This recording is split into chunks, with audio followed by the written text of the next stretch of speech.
What's up, everybody? DRJ here today, and I'm actually live streaming this at the moment.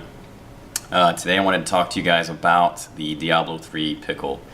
So first off, before I got into D3 Pickle, I wanted to talk to you guys about some of the things that have changed moving from D2 to D3, and some of these are big changes. That's part of why I love Blizzard. Their focus on gameplay mechanics, and so some of these things I'm talking about, the changes going from D2 to D3, they're really focused on gameplay. It's actually a lot of stuff that we talk about oftentimes with first-person shooters. Obviously D2 is not a first-person shooter, but they are heavily focused on wanting to emphasize the gameplay. They want to keep you in combat as much as possible. Anybody that played Diablo II knows, whatever, that much of the time was spent doing things that didn't necessarily revolve around keeping you in combat or keeping you in the game, making you feel as though you were part of it. So some of these things include stuff like muling. Anybody who took the game remotely seriously probably created about 10,000 mules, different accounts for all that stuff, dropping off gold, dropping off potions, dropping off weapons, armor, loot, stuff like that.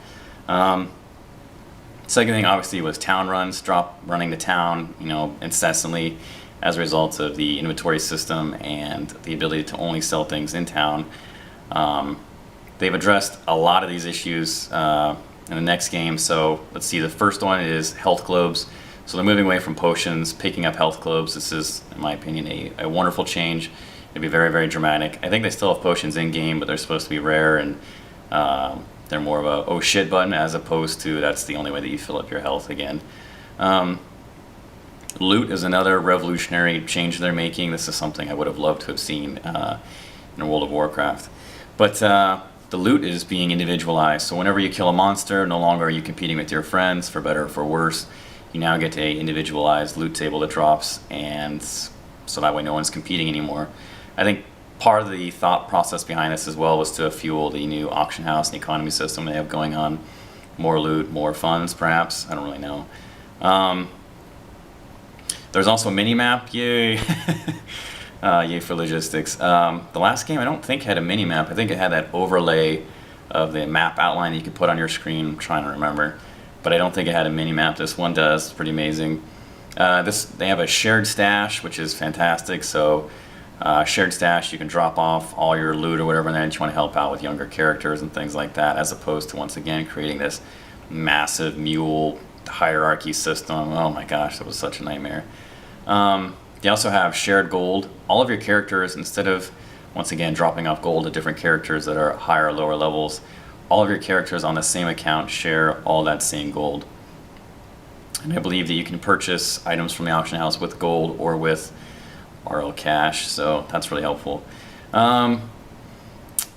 In field, so as opposed to having to run back to town and drop things off to sell, in the field you can do one of three things. You can use your stone to teleport back at any time. I don't think there's any more town portal scrolls.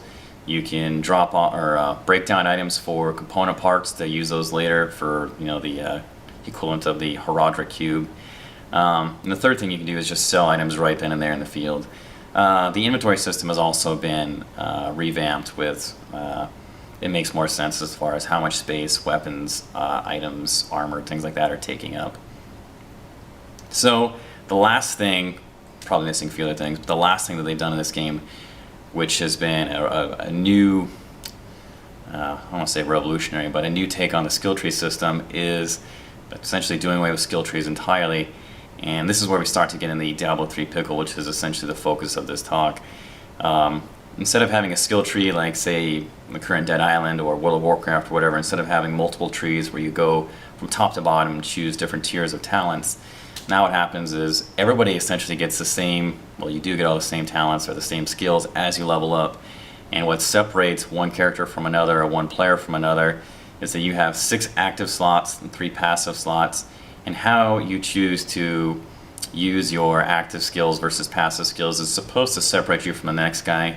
There's also a rune system that heavily modifies the action or use of those individual skills as well. And from what I understand, you can actually take like a wizard or range class and turn them into a melee class by using the proper or correct rune system. So the pickle that I'm talking about is that Right now, there is no cost associated with swapping out those skills. You can swap them out on the fly, you can swap them out in combat, you can swap them out of combat. And so, the pros behind a system like this is it encourages things like experimentation. There's no sort of having to run back to town and do something then run back out before you play with the build again. One of the downsides, and probably the biggest downside, is that when you have a system that doesn't have any repercussions as far as when you can and cannot spec, number one, you're going to have people doing it in and out of combat incessantly. But two, I think even like the greater cause for concern here is if Blizzard has a game where you can spec in and out of skills or builds at any given time, I would worry that different bosses or different areas of the game are almost going to require you to respec. And on one hand, you don't want to build a game where you can do absolutely anything and be just as effective as anybody else. There has to be some type of builds that are more effective with others, working with your synergies and things like that came out in Diablo II. But at the same time, like if you're required to constantly respec your skills, that's starting to move away from that sort of mantra or idea that the focusing on gameplay and keeping you in combat. So essentially the challenge is right now, what the devs have stated is they do not want you guys running back to town to respec and run back in. They also want this emphasis on experimentation, but they don't want players running around with their skill trees open during combat. So those are essentially like the three big pieces of the puzzle as far as what to do here. There's a lot of different ideas on what to do, everything from making it available in combat or out of combat or only out of combat. Tying in some sort of cooldown associated with it, but it's really, really difficult to balance this, like I said, because they want you to experiment and they don't want you to necessarily have to run back to town, and so they have these competing sort of constraints on this issue. And like I said, to me the bigger issue is being worried about a game that may be encouraging this for the different boss fights. As it is, I think that you can already people are already going to be swapping around sets. I think you can hot swap sets, or whatever the word is, to basically go back and forth from an AoE versus a single target build. And to be honest, I don't even know if I'm a huge fan of that, but because to me the focus should be on the gameplay, running around enjoying the game, versus the focus on choosing the right build for the right situation, because I'd rather modify my tactics and my approach for the situation as opposed to making sure I have that optimized build. The optimized build is part of it, but maybe that's just me. So anyway, without going into too much detail on some of the different proposed ideas out there, I'm curious to see what you guys have to say about that. As usual, any questions, comments, critiques, criticism, let me know. And otherwise, I'll look forward to seeing you guys again next time.